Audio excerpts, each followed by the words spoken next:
My parents asked me for my life savings to save their house. I gave it as a legal loan and caught them laughing about scamming me, so I took them to court, exposed years of fraud, and walked away for good.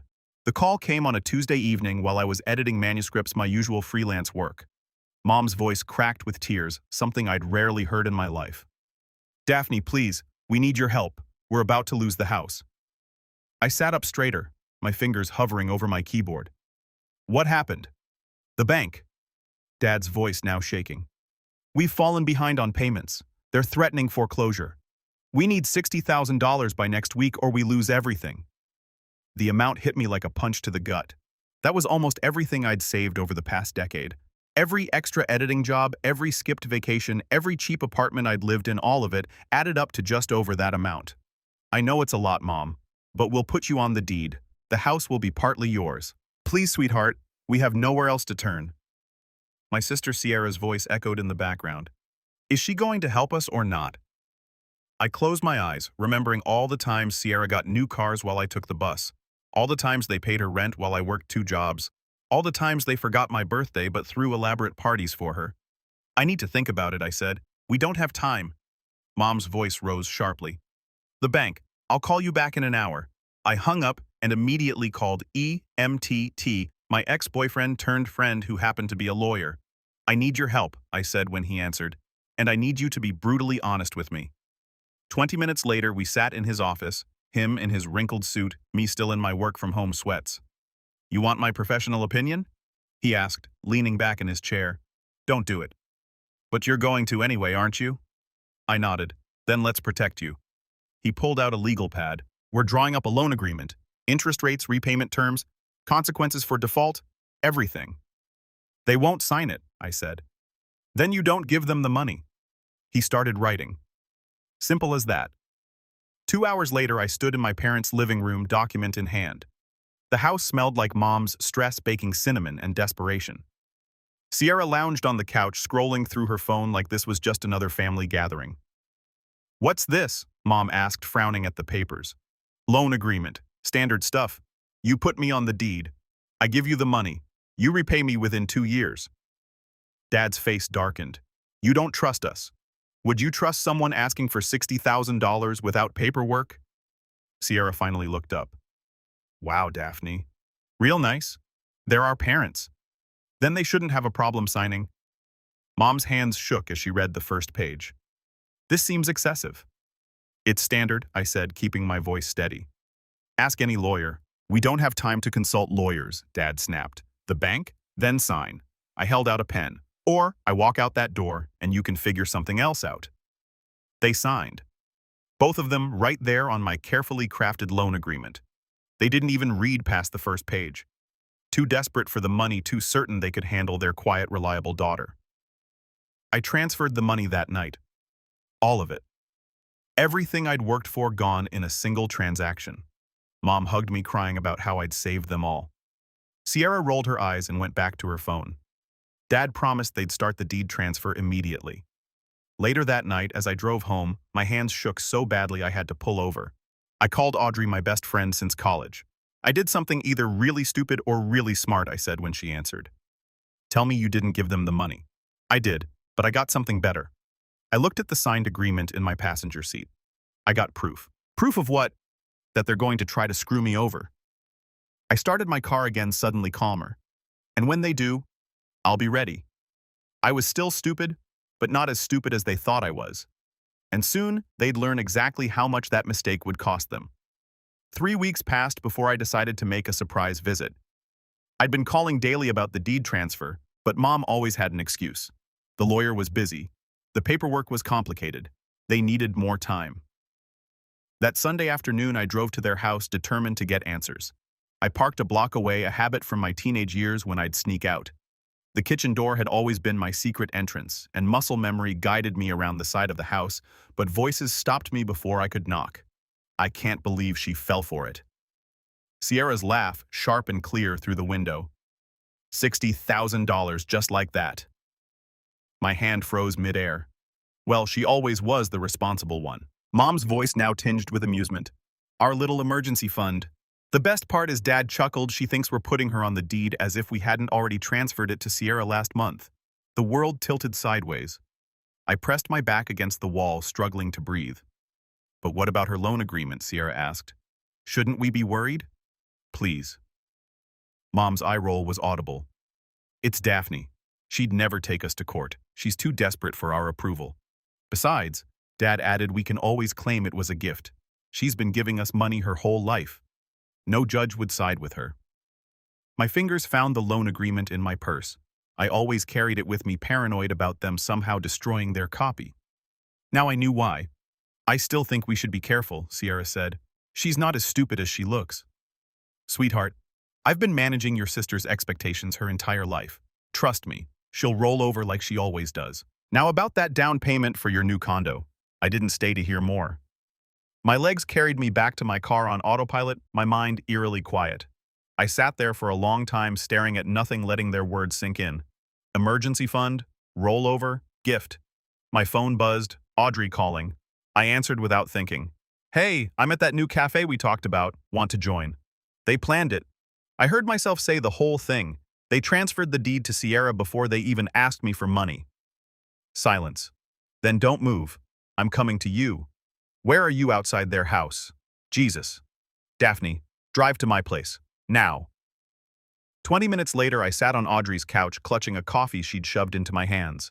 She paced in front of me, her therapist mode fully activated. We need to call EMTT, she said. No. I pulled out the loan agreement. Not yet. They stole from you. I know exactly what they did.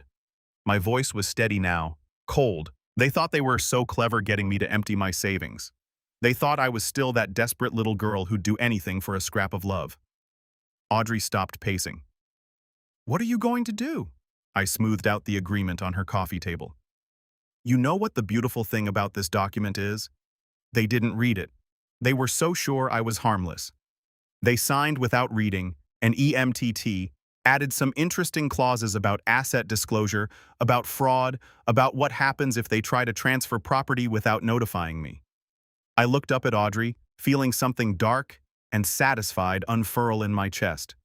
They signed their own sentence, and they don't even know it. You're scaring me a little, Audrey said, but she was smiling. Good, because I'm about to scare them a lot more. I pulled out my phone and opened my banking app. First, I'm going to transfer every penny I have left to a new account they can't access. Then I'm going to call EMTT. And then I'm going to show them exactly how stupid I'm not. I stood up, suddenly energized. They wanted to play games. Fine, but they forgot something important. What's that? I've been watching them play these games my whole life. I know all their moves. I grabbed my keys, and I've got proof of every single one. As I drove home that evening, their laughter echoed in my head. But this time it didn't hurt. This time it fueled me. You made a mistake, Mom. You signed my freedom and your sentence. The war they didn't know was coming would start tomorrow, and this time I wasn't playing by their rules. The demand letter arrived at their house exactly 1 week later. I paid extra for certified mail requiring a signature.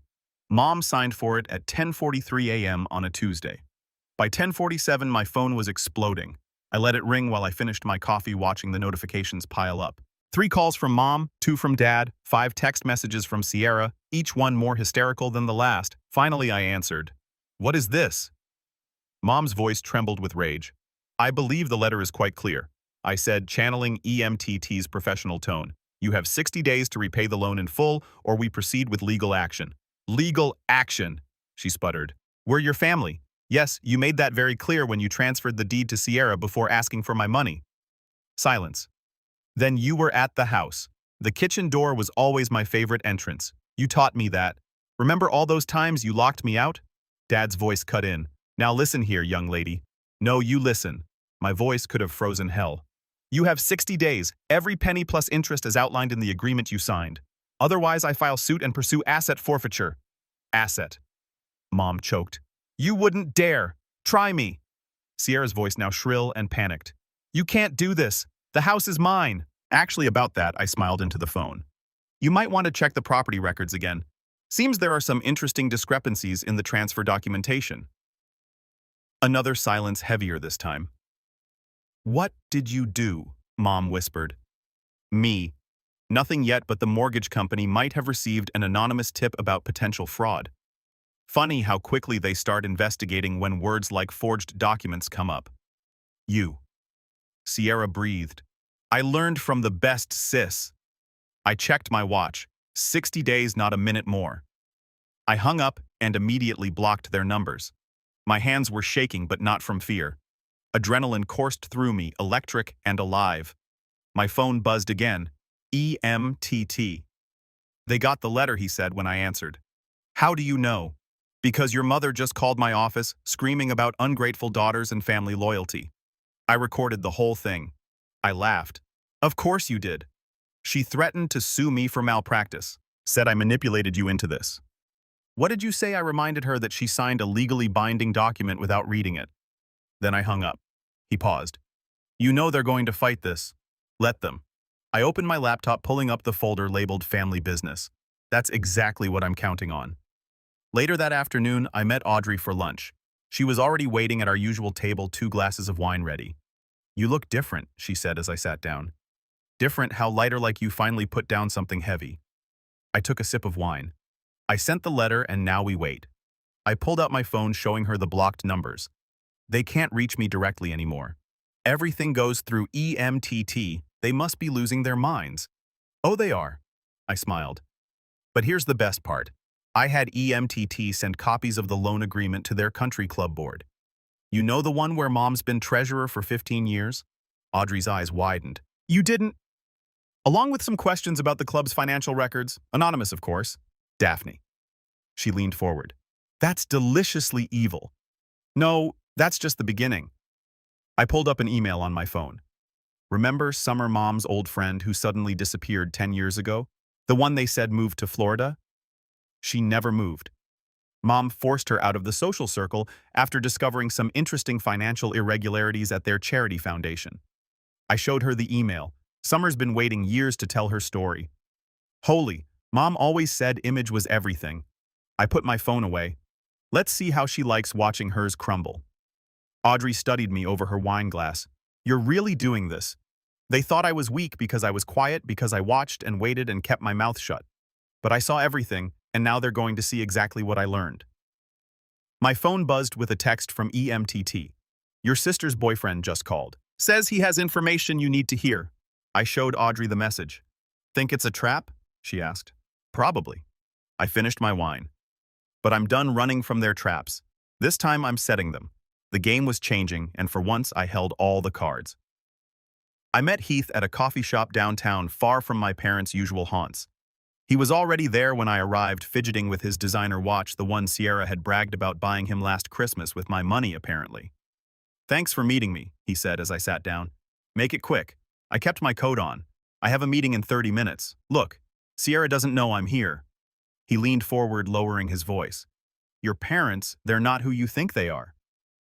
Actually, they're exactly who I think they are. No, you don't understand. He glanced around nervously. The house isn't the first time they've done something like this. That got my attention. Go on. Your mom's been running this scheme for years.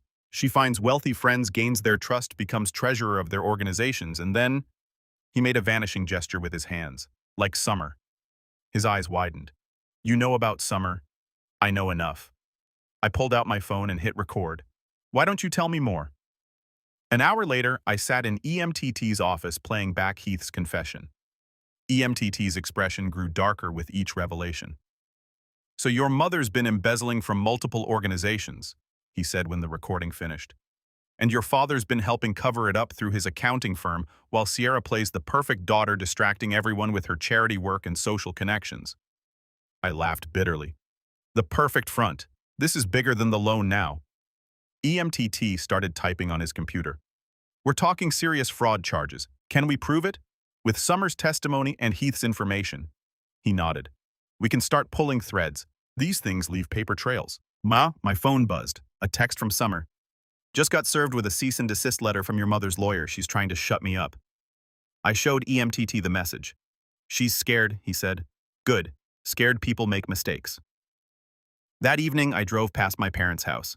The country club's annual garden party was in full swing, their last-ditch attempt at maintaining appearances. Through the front windows, I could see Mom holding court in her favorite blue dress, laughing with her society friends. But something was off. The crowd was thinner than usual. People were checking their phones, whispering in corners. The foundation's financial records had started circulating that morning, courtesy of an anonymous email blast. My phone rang. An unknown number. Against my better judgment, I answered. "Is this Daphne?" A woman's voice vaguely familiar. "Who's asking?" "Margaret from the Garden Committee." She lowered her voice. "I saw the numbers, the missing funds from the Children's Hospital fundraiser. I think I know where they went." By midnight, I had 3 more calls like that. Former friends, business associates, people Mom had stepped on during her climb to social prominence. They all had stories. They all had proof. Audrey came over with wine and takeout, listening as I pieced it all together. "Your mother's like a black widow," she said, spinning this web of lies and stealing from everyone who trusts her, and Sierra's following in her footsteps. I showed her the latest email bank statements showing suspicious transfers from the youth center where Sierra volunteered. The golden child learned. "Well, what are you going to do with all this?" "Everything goes to the FBI's Financial Crimes Division." I closed my laptop. "But first, I want them to feel what's coming." The next morning, Mom's social media exploded with unfollows and angry comments. The country club board called an emergency meeting. Dad's biggest accounting clients started quietly taking their business elsewhere. Sierra called EMTT's office in tears. "Tell her to stop," she begged. "Tell her we'll pay back the money." "It's too late for that," he replied. "The truth doesn't stop just because you're ready to confess." That afternoon, Summer called me. "Your mother just tried to bribe me," she said. "Offered me double what she stole if I'll retract my statement." "What did you say?" "I told her this isn't the first time they've stolen from you." My heart stopped. "What do you mean?" "Oh, honey." Summer's voice softened. "There's something you need to know about your college fund, the one that mysteriously disappeared right before your freshman year." I gripped the phone tighter. "Tell me everything." The truth was worse than I imagined, but it was just the beginning. The house of cards was starting to fall, and my family was about to learn that karma has perfect aim. Sierra ambushed me outside my apartment on a rainy Thursday morning. She looked terrible. Designer clothes wrinkled, makeup smeared.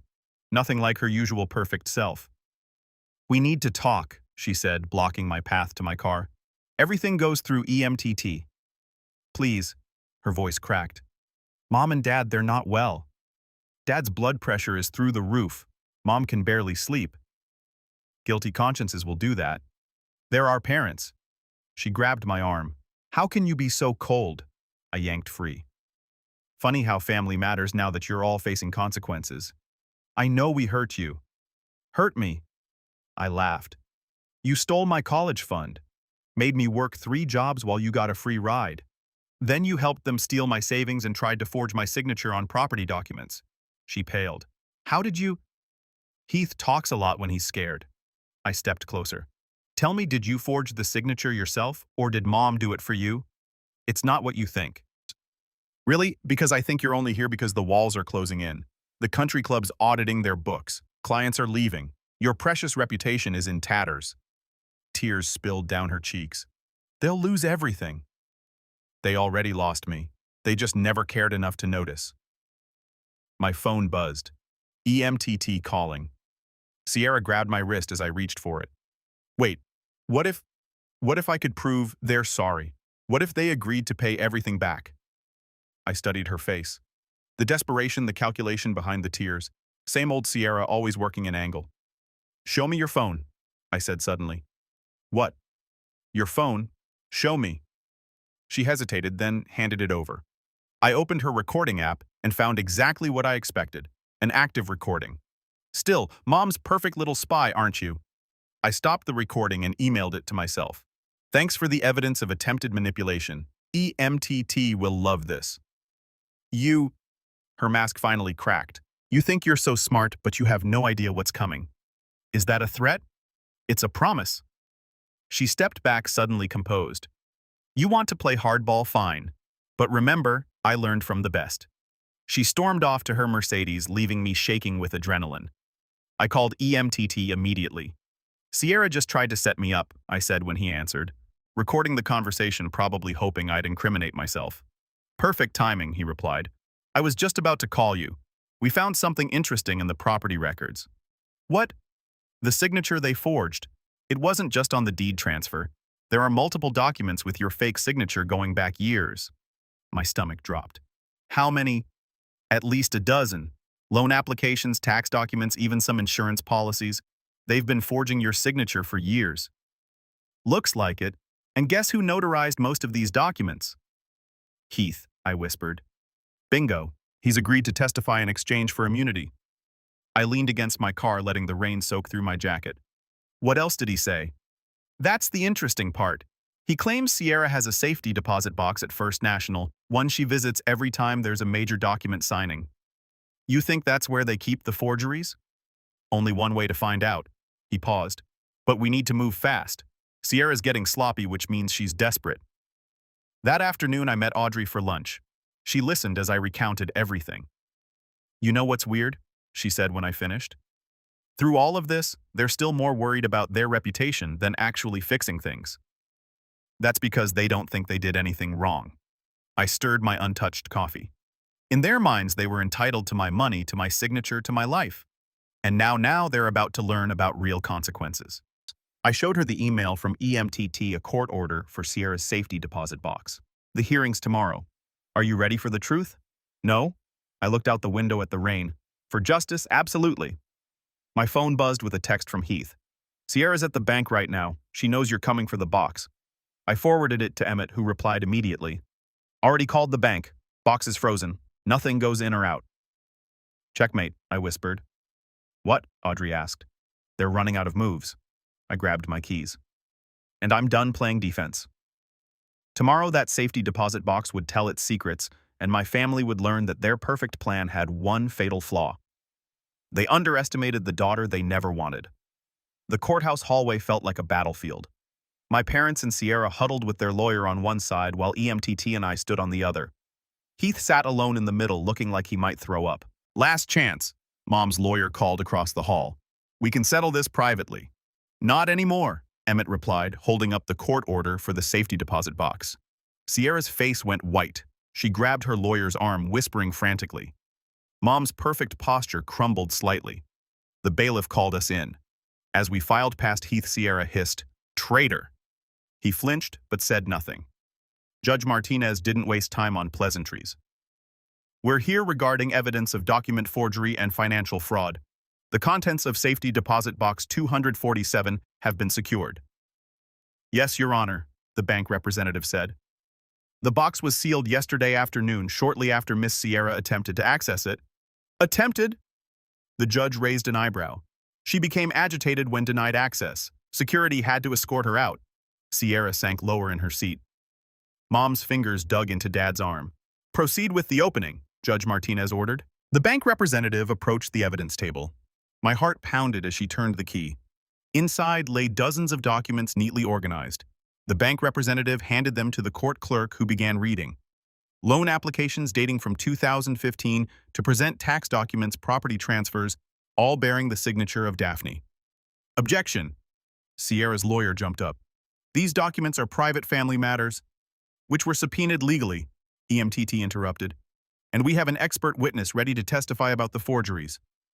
Heath stood up shakily. Sierra's face twisted with rage. You lying piece of... Miss Sierra! Judge Martinez banged her gavel. Control yourself or be removed. Heath approached the witness stand. Under oath, he detailed everything. Sierra's practice sessions, perfecting my signature, Mom's careful coaching, Dad's strategic notarizing. And these EMTT held up a stack of papers. Templates, Heath said quietly. They used them whenever they needed Daphne's signature on something new. Mom finally broke. We did it for the family. Everything was for the family. Mrs. Regina, the judge warned. She was always so difficult about money, Mom continued, hysteria creeping into her voice. Always questioning, always refusing to help. We had to commit fraud. I stood up. Had to steal my identity, my college fund, my savings. You ungrateful! Sierra lunged forward, but her lawyer grabbed her. Your Honor, Emmett said calmly.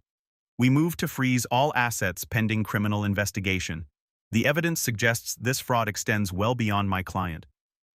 No, Mom's scream echoed through the courtroom. You can't. The house that was fraudulently transferred. EMTT produced more documents. We have proof the deed transfer used a forged signature, making it null and void. Sierra started crying. Dad looked like he'd aged 10 years. Mom just kept shaking her head, whispering, "No, no, no." The judge reviewed the evidence, her expression growing darker with each page. "I've seen enough," she finally said. "Assets frozen pending investigation. The property transfer is invalidated." And she looked directly at my family. "I'm referring this case to the district attorney for criminal charges." "Criminal?" Dad whispered. "Identity theft, fraud, financial exploitation, multiple counts." The judge closed her folder. "I strongly suggest you all get criminal defense attorneys." As we left the courtroom, Sierra screamed after me, "You've ruined everything." I turned back slowly. "No, you did that yourselves. Every lie, every theft, every time you chose greed over love." I met Mom's eyes. "I just exposed it." Outside, Heath caught up to me. "There's something else you should know." "What now?" "The reason they needed your college fund?" He glanced around nervously. "Sierra was in trouble, big trouble. The kind that needed expensive lawyers to make disappear." "What kind of trouble?" "Ask your mom about the hospital records from 2015. The ones she paid to have sealed." He handed me a folded paper. "This is the case number." I watched him walk away, that final piece of information burning in my hand. EMTT appeared beside me. "Want me to look into it?" he asked. "Not yet." I tucked the paper away. "First, I want them to sit with this to feel what's coming. They won't go down quietly." "I know." I looked back at the courthouse where my family huddled with their lawyers. But for the first time in my life, I'm not afraid of their noise. That night, I sat in my apartment staring at the case number Heath had given me. One more secret, one more lie. Tomorrow I'd start digging, but tonight I let myself feel the weight of victory and the price of justice. The war wasn't over, but I just won the biggest battle. The hospital records arrived on a Tuesday morning. EMTT handed me the manila envelope with an uncharacteristic hesitation. "Are you sure you want to read these?" I took the envelope. "How bad is it?" "Bad enough that your mother paid $500,000 to make it disappear." He sat down heavily. "Money that apparently came from your college fund." Inside were police reports, medical records, and witness statements. As I read, the world tilted sideways. Sierra had been driving drunk. There had been an accident. A family of 4. They died. My voice cracked. "The parents survived. The children didn't." EMTT's voice was gentle. "Your parents used their connections to bury it. Changed records, paid officials. Sierra walked away without a scratch, legally and literally. My college fund, my future, sacrificed to cover up my sister's crimes." "Does she even remember?" I whispered. "According to Heath, she jokes about it at parties, calls it her lucky escape." The rage that filled me was Arctic cold. I picked up my phone and dialed a number I'd been saving. "Detective Roberts, I have information about a cold case from 2015. Everything moved quickly after that. By evening, police cars lined our family street. I watched from my car as they led Sierra out in handcuffs, Mom screaming on the front lawn, Dad silent and gray-faced.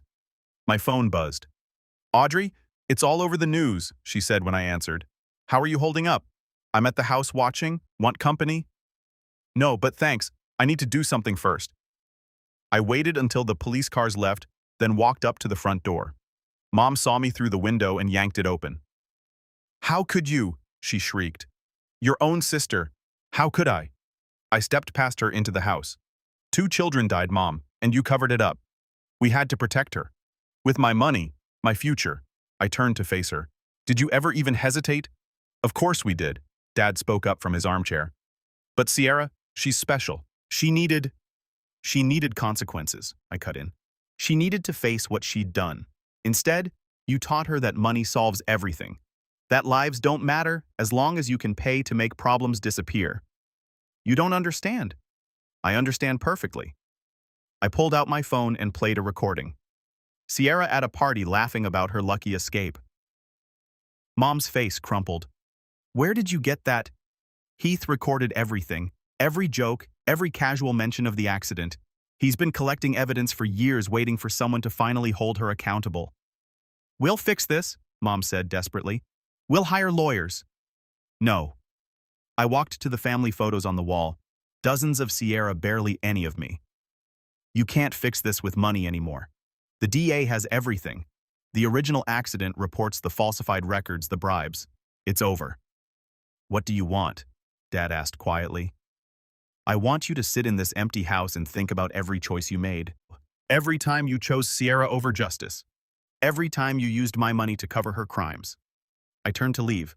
The house is mine now legally. You have 48 hours to move out. You're evicting us! Mom's voice rose to a shriek. After everything we've done for you? I laughed a cold, hard sound. Everything you've done for me? You stole my future to cover up your precious daughter's murders. You forged my signature and stole my savings. You've done nothing for me except teach me exactly who you are. We're your parents. No. I opened the front door. You're just people who had a daughter they never wanted and another they never controlled. And now you get to live with those choices. Outside, reporters had gathered. Cameras flashed as I walked to my car. Mom ran out after me. All I wanted was your honesty, I told her loud enough for the cameras to hear. You cashed that in for Sierra's comfort. Now you get to watch it all burn. Later that night, I sat in EMTT's office watching the news coverage. Sierra's mugshot, The Accident, details my parents' role in the cover-up. The DA wants to make a deal, EMTT said. They'll reduce Sierra's charges if she testifies against your parents about the cover-up. Let me guess, she's already agreed. Faster than you can say self-preservation. He smiled grimly. The golden child's crown is tarnished. I nodded, feeling strangely empty. What now? Now. He handed me the house keys. Now you decide what justice looks like. I took the keys, their weight familiar, yet different. Like everything else they felt, like both an ending and a beginning. But something still nagged at me. One last secret waiting in that house. I just didn't know how much more truth I could handle. The house felt different, empty. My footsteps echoed through bare rooms as I walked upstairs past the blank spaces where family photos once hung. Mom and Dad had moved out yesterday, leaving behind only what they couldn't carry. In their bedroom, I found Mom's old vanity too heavy to move quickly. The drawers were empty except for one stuck at the back. I yanked it open and found a leather-bound journal. My phone rang. Audrey, have you seen the news? She asked when I answered. Sierra took the deal. She's testifying tomorrow. Let me guess. She's throwing our parents under the bus completely. She's claiming they forced her to keep quiet about the accident, playing victim. I opened the journal. Mom's familiar handwriting filled the pages. Hold on, I need to call you back. The first entry was dated the day I was born. As I read, my hands began to shake. I can't love her like I should, Mom had written. She's not Talon's. Every time I look at her, I see my mistake, my shame. But Talon agreed to raise her as his own, to never tell her the truth. We'll have our own child soon, a real family. The journal fell from my numb fingers. Suddenly, everything made sense. The constant rejection, the favoritism, the way Dad could never quite meet my eyes. I drove to the detention center where they were holding Mom. She looked small in the orange jumpsuit, her carefully maintained image stripped away. I found your journal, I said through the visiting room glass. She closed her eyes. So, now you know. Who is he? My real father. Does it matter? It mattered enough for you to punish me my entire life for it. She leaned forward. I gave you a good life. You gave me trauma. I pressed my hand against the glass. Every time you chose Sierra, every time you stole from me, every time you made me feel worthless, it was all because I reminded you of your guilt. I tried to love you. No, you tried to erase me. I stood up. But you failed because I'm stronger than your shame. Outside, I called EMTT. I'm selling the house, I said when he answered. Are you sure you fought hard for it? It's not a victory if I keep it. It's just another chain. I watched the sunset paint the sky purple. I want to be free. That night, I sat with Audrey on my balcony sharing wine and truth. So what now? She asked. Now I write my own story. I showed her the real estate listings I'd been browsing. Small houses with garden space far from my family's shadow. Something that's just mine. And your parents, Sierra. Sierra will serve time for vehicular manslaughter, less than she deserves but more than she expected. I sipped my wine. Mom and Dad are facing fraud charges. Their reputation is destroyed. Their friends have abandoned them, and that's enough. Is it? Audrey asked softly. No, but it's justice. I smiled slightly. Besides, living well is the best revenge. My phone buzzed. A text from Dad, the first contact since the arrest. I should have been better, it read. Not because you weren't mine by blood, but because you were mine by choice. I failed you. I'm sorry. I showed Audrey the message. Are you going to respond? She asked. No. I deleted it. Some bridges need to stay burned. The next morning, I met with a real estate agent at the house. As she talked about market values and staging, I walked through the rooms one last time. In my old bedroom, I found a small heart carved into the window frame, my secret mark from childhood. I traced it with my finger, remembering the girl who dreamed of being loved. I'm sorry, I whispered to her, but I love you now, and that's enough. The agent called me downstairs. As I walked through the front door, I didn't look back. The house that held so many painful memories would soon belong to someone else. Let them fill it with better stories. My phone rang. EMTT again. The DA has one last question, he said. Do you want to make a victim impact statement at the sentencing? I watched a moving truck pull up to the house, ready to clear out the last pieces of my old life. No, I said. I've said everything I need to say. Let the silence speak for itself. I hung up and got in my car. In the rear-view mirror, the house grew smaller until it disappeared completely. Ahead, the road stretched open and empty. Not an ending, but a beginning. Some people say revenge doesn't bring peace. They're wrong. It brought me something better. It brought me home to myself.